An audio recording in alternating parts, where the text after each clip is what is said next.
Bonjour à tous, nous allons voir aujourd'hui 5 choses que fera une personne qui est perverse narcissique s'il a l'impression de perdre le contrôle sur vous. Le contrôle est dans l'essence même des pervers narcissiques. C'est le moteur qui dirige leur vie. Ils ont besoin d'avoir le contrôle sur vous, c'est-à-dire la victime, mais également sur tout leur entourage. Ils t'ont observé pendant des heures, pendant des jours, pendant même des années. Ils t'ont étudié à la loupe. S'il y a bien une personne qui te connaît plus que n'importe qui sur Terre, c'est cette personne qui est perverse narcissique. Une personne qui a ce profil-là te connaît même souvent mieux que tes propres parents ou que tes enfants, parce qu'il passe son temps à t'observer, à t'analyser et à te tester. Il va faire par exemple des drames pour voir comment est-ce que tu réagis. Quels sont les mots que tu es capable de supporter? Quelles sont les situations qui vont te faire devenir dingue ou celles qui vont te rendre heureux? Il a mené des centaines de tests sur toi au quotidien pour te connaître. C'est lui le chef, c'est lui qui décide, on fait selon ses goûts à lui et c'est lui qui a le contrôle et l'emprise sur ce couple-là.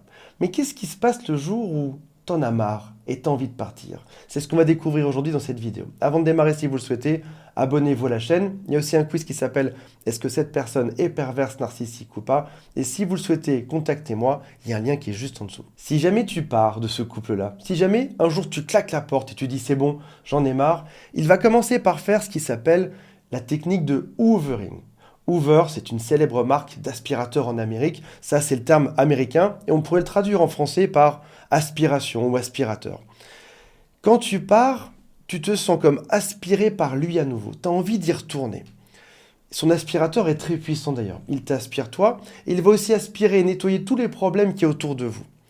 Il va revenir vers toi, il va t'appeler, t'envoyer des SMS pour voir s'il a une chance de pouvoir revenir te récupérer. Est-ce que tu as définitivement tourné la page ou est-ce qu'il peut revenir te séduire à nouveau? Il va revenir gentiment ou elle va revenir gentiment avec des petits mots doux en te disant que tout est possible. Il va même te dire ou elle va te dire tout ce que tu veux entendre. Tout ce qui sera nécessaire de te dire pour que tu reviennes dans ce couple-là et que tu puisses resubir la même chose par la suite. Parce que tu pars, il te dit tout ce que tu veux entendre, il aspire tous les problèmes, il nettoie tout, il te fait revenir et tu auras le droit à une minuscule phase de lune de miel qui va durer quelques heures ou quelques jours. Et puis après, ça va recommencer. Il va commencer à te dévaloriser, à te critiquer, voire même à t'insulter ou à te faire peur. Et puis tu vas repartir, il va aspirer tous les problèmes et te faire revenir à nouveau. Dites-moi en commentaire le nombre de fois où vous êtes déjà séparé de cette personne puis remis avec elle. La deuxième stratégie qu'il va utiliser, c'est ce qui s'appelle les fausses excuses. Ça sonne comme des excuses, ça y ressemble grandement, mais ce n'est pas du tout des excuses. Il y en a plusieurs. Tout d'abord, il va utiliser ce qui s'appelle l'excuse conditionnelle. Je suis désolé, ça part même très bien comme excuse, mais il y a une fin de phrase. Je suis désolé si tu l'as mal pris. Je suis désolé si tu es blessé. Je suis désolé si tu es fâché. Je suis désolé si tu n'arrives pas à comprendre ce genre de blague. Donc en réalité, il n'est pas désolé du tout. Il te dit juste que c'est toi le fautif là-dedans. Il y a aussi ce qui s'appelle le blame shifting. En français, ça se traduirait par déplacer la honte. Quand quelqu'un fait une erreur dans un couple, il devrait s'excuser. Il devrait se sentir un peu honteux et dire « Désolé, j'ai fait quelque chose de mal ». Mais là, ce n'est pas le cas. C'est lui qui cause le problème et c'est toi qui vas devoir t'excuser de tout ça. Par exemple, il va critiquer ton poids et il va te dire après « Désolé, je voulais juste t'aider à ce que tu sois plus en forme ». Il critique tes vêtements puis te dit « Je suis désolé, je voulais juste que tu prennes conscience que tu pourrais être mieux habillé. En fait, je suis là pour t'aider en réalité. » Ou alors il va te faire une blague de très mauvais goût sur quelque chose de sensible, sur quelque chose qui te fait de la peine et puis il va te dire à la fin « Je plaisantais, c'était juste une blague, hein. C'est toi qui l'as mal pris. » Ou alors il va te dire quelque chose d'atroce, puis te dire « je me faisais juste l'avocat du diable ». Il y a aussi un troisième type d'excuse qui s'appelle l'excuse fantôme. Ça commence souvent par « tu sais que ». Mais tu sais très bien que j'ai jamais eu de mauvaises intentions. Tu sais très bien que j'ai jamais rien fait pour nuire à notre couple ou pour te nuire à toi. Tu sais très bien que je ne t'ai jamais critiqué. Tu sais très bien que je fais tout pour que ça se passe bien. Et là tu réfléchis et tu fais Alors c'est marrant parce qu'en fait ça, non, je le sais pas du tout en réalité. S'il perd le contrôle, si vous partez, il va aussi te faire ce qui s'appelle l'excuse prise d'otage. Alors si tu veux que je te dise que je suis désolé, ok, je vais te le dire, voilà, je suis désolé. T'es content maintenant? Ça te fait plaisir que je te l'ai dit? Est-ce que ça avait l'air sincère et honnête? J'ai envie de dire non, pas du tout. Ou alors il va te dire, très bien, ok, je suis d'accord avec toi, c'est toi qui commandes tout, allez, ok, je suis d'accord avec ce que tu viens de dire. Est-ce que ça a l'air honnête ou pas? A priori, non, pas du tout. Quand on s'excuse vraiment, on ne minimise pas la chose. On est sincère, on montre du regret et surtout, on explique à l'autre que plus jamais on le fera. Ça, c'est sincère, ça, c'est un vrai type d'excuse.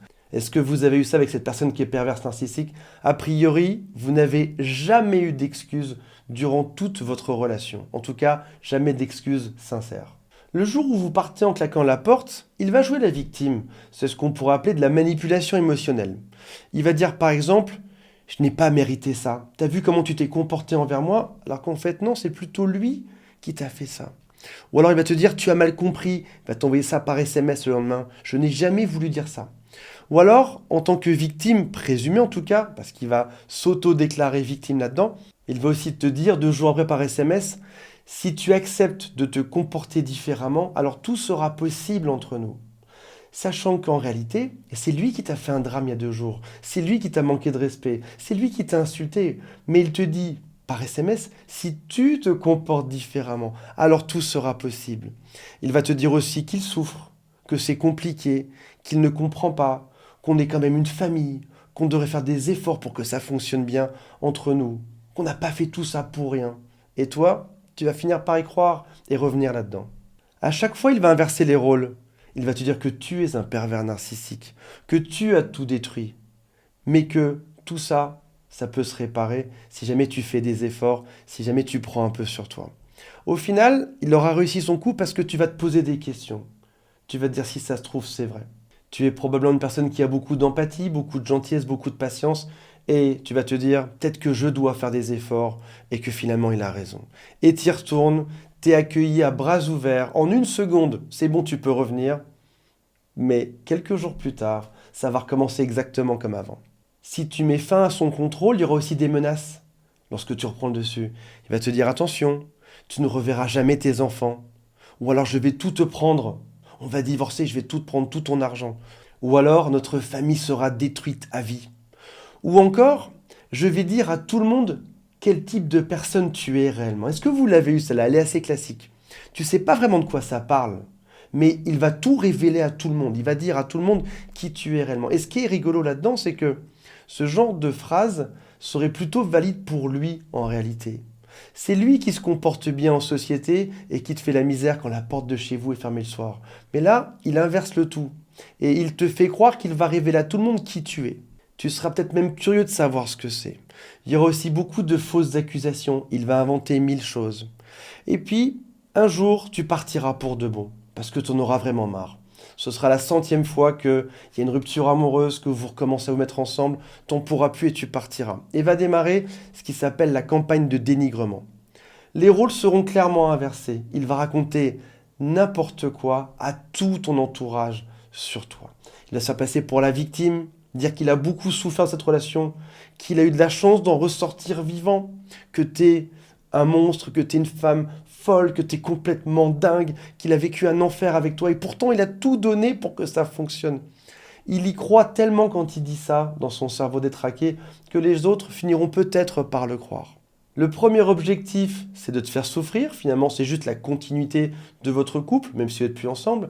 Et le deuxième objectif, c'est d'avoir une réaction de sa part. Il espère une seule chose, c'est que tous tes amis vont t'appeler et vont te dire ce genre de choses fausses pour que tu le rappelles et que ça puisse recommencer par la suite. Voilà mes amis, j'espère que ça vous a ouvert les yeux sur les pratiques des gens qui sont pervers narcissiques. J'ai hâte de lire vos commentaires et on se retrouve très prochainement. Salut à tous, bye.